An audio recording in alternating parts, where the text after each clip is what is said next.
વિસ્તાર ખાતે સેલર યુવક મંડળ દ્વારા 1984 થી વિવિધ થીમોની ઉપર ગણેશજીની સ્થાપના કરવામાં આવે છે। આ વખતે પંડાલની શોભા વધારવા મુંબઈના લાલબાગ રાજાની પ્રતિમા સુરત શહેરમાં સ્થાપવામાં આવી। સુરતમાં ઘર આંગણે લાલબાગ રાજાના દર્શન ભાવિ ભક્તો કરી શકે તેવું આયોજન સેલર મંડળ ગ્રુપ દ્વારા કરવામાં આવ્યું। એટલું જ નહીં, લાલબાગ રાજા સાથે મન્નતનું મૂસક પણ જોવા મળ્યું છે। અહીં લોકો પોતાની મનોકામના મૂસકજીના કાનમાં કહી ગણેશજી સુધી પહોંચાડે છે। આ સાથે જ ખૂબ જ ભક્તિભાવ સાથે ગણેશજીની પૂજા અર્ચના કરવામાં આવે છે।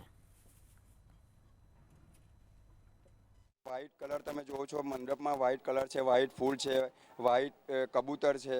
એ શાંતિનો સંદેશ આપવા માટે અમે વ્હાઇટ કબૂતર અને વ્હાઇટ થીમ રાખી છે અને લાલબાગ કા રાજા જેવી મૂર્તિની સ્થાપના કરી છે, જે કે મુંબઈમાં નહીં જવું પડે, અહીંયા જ તમને લાલબાગ કા રાજાના દર્શન થઈ જાય। અને સાથે મૂષક રાખ્યું છે, મન્નતનું મૂષક, કે તમે એના કાનમાં કહીને તમારી જે મન્નત હોય તે કહીને ગણપતિ બાપા સુધી સંદેશો પહોંચાડી શકો। અહીંયા કેટલા જ વર્ષથી અમે લોકો અહીંયા ગણપતિ બેહાડીએ છીએ, 10 દિવસ પૂજા કરીએ છીએ, આરતી કરીએ છીએ અને સાંજે આરતી કરીને ભજન કરીને અમે મહાપ્રસાદી પણ રાખીએ છીએ અને દર વખતે અમે અલગ અલગ થીમ રાખીએ છીએ, જેમ કે કાર્તિકેય છે, પછી મૂષક છે।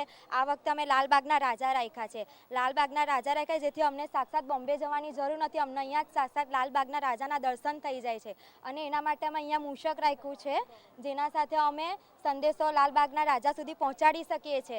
એમણે લાલબાગના રાજાના સ્વરૂપમાં ગણપતિ બાપાને બિરાજમાન કર્યા છે। બોમ્બે જવાની જરૂર નથી, અહીંયા જ ભગવાનના સાક્ષાત દર્શન થઈ જાય છે। એમણે મૂષક પણ રાખ્યું છે અહીંયા, જેમાં એમને ગણપતિ સુધી આપણે મનોકામના પૂરી કરી શકીએ છીએ। દર વર્ષે અહીંયા ગણપતિની જુદી જુદી થીમો ખૂબ જ સુંદર સ્વરૂપમાં હોય છે। આજે પણ મૂર્તિને જોઈને, મૂર્તિના દર્શન કરીને મનમાં આનંદ ઉમંગ ઉત્સવ આમ વર્તાઈ જાય છે।